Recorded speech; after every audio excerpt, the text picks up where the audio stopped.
Assalamualaikum warahmatullahi wabarakatuh.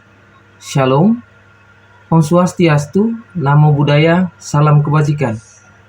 Perkenalkan, nama saya Pancratius Rosarianto Angki dengan NIM 230109045. Di video kali ini, saya akan membahas mengenai baik tanpa memperpanjang waktu, kita langsung saja ke videonya.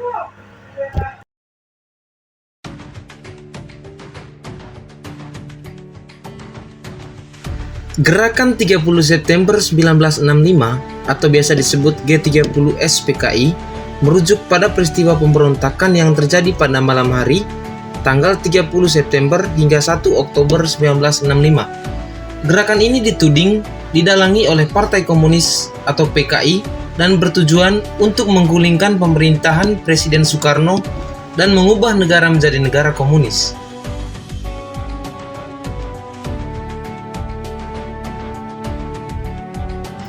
Adapun latar belakang yang mendorong kejadian G30S PKI ini.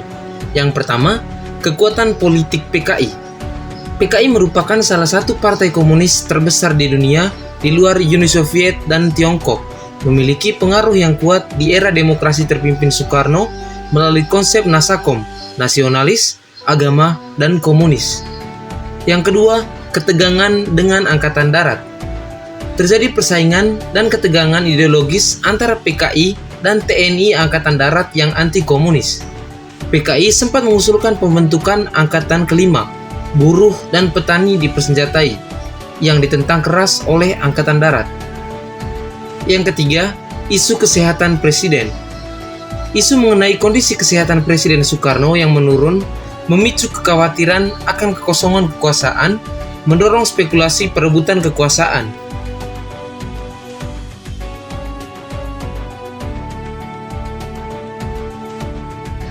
Adapun beberapa korban yang disebutkan yaitu Letjen Ahmad Yani, Maijen MT Haryono, Brigjen DI Panjaitan, Maijen Suprapto, Maijen S. Parman, Brigjen Sutoyo, dan Letu Pierre Tandean. Jenderal A.H. Nasution sendiri berhasil lolos.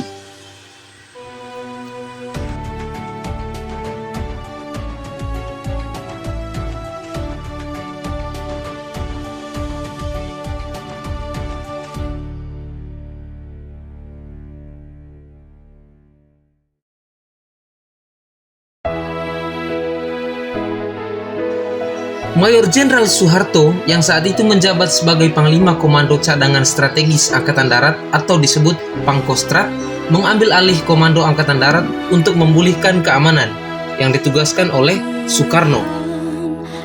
Yang berikut adalah Surat Perintah 11 Maret atau biasa dikenal Super Semar.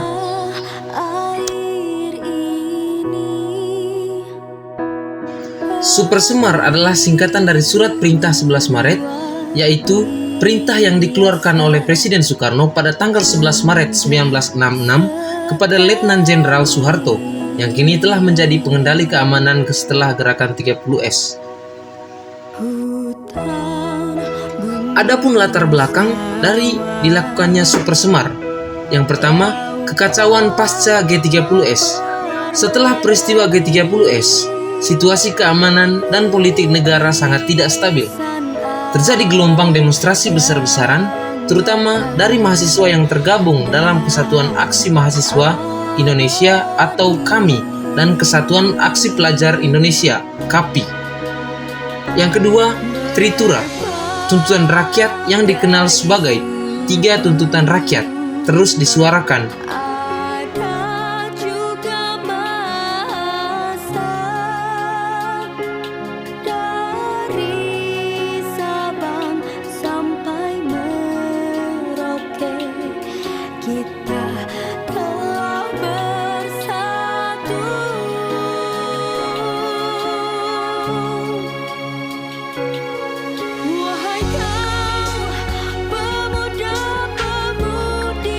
Isi dari 3 tuntutan rakyat yaitu: yang pertama, pembubaran PKI beserta ormas-ormasnya. Yang kedua, pembersihan kabinet Dwi Kora dari unsur-unsur PKI. Yang ketiga, penurunan harga atau perbaikan ekonomi.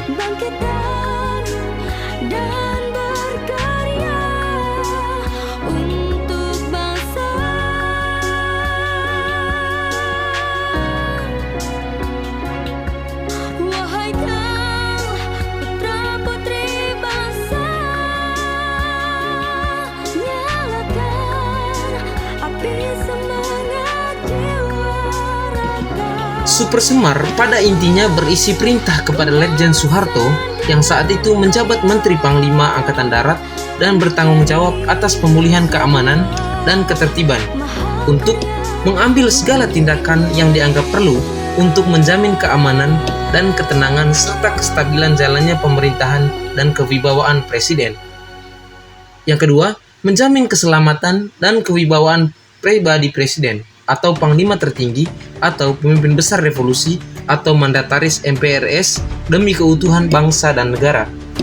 Yang ketiga, mengadakan koordinasi pelaksanaan perintah dengan panglima-panglima angkatan lain dengan sebaik-baiknya. Super Semar menjadi titik balik utama dalam sejarah Indonesia karena yang pertama, pembubaran PKI.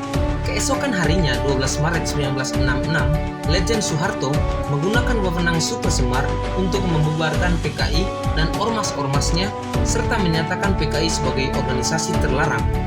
Yang kedua, lahirnya Orde Baru. Super Semar secara bertahap mengalihkan kekuasaan eksekutif dari Presiden Soekarno kepada Letjen Soeharto yang kemudian diangkat menjadi pejabat presiden pada tahun 1967 dan presiden penuh pada tahun 1968. Peristiwa ini menandai berakhirnya Orde Lama dan dimulainya era Orde Baru di bawah kepemimpinan Soeharto.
Pada akhirnya, G30S PKI adalah tragedi dan katalis yang menyebabkan kekacauan politik dan kehancuran PKI. Sementara Super Semar adalah instrumen politik yang digunakan untuk melegitimasi Letjen Soeharto mengambil kendali keamanan yang pada akhirnya membawa Indonesia memasuki era Orde Baru.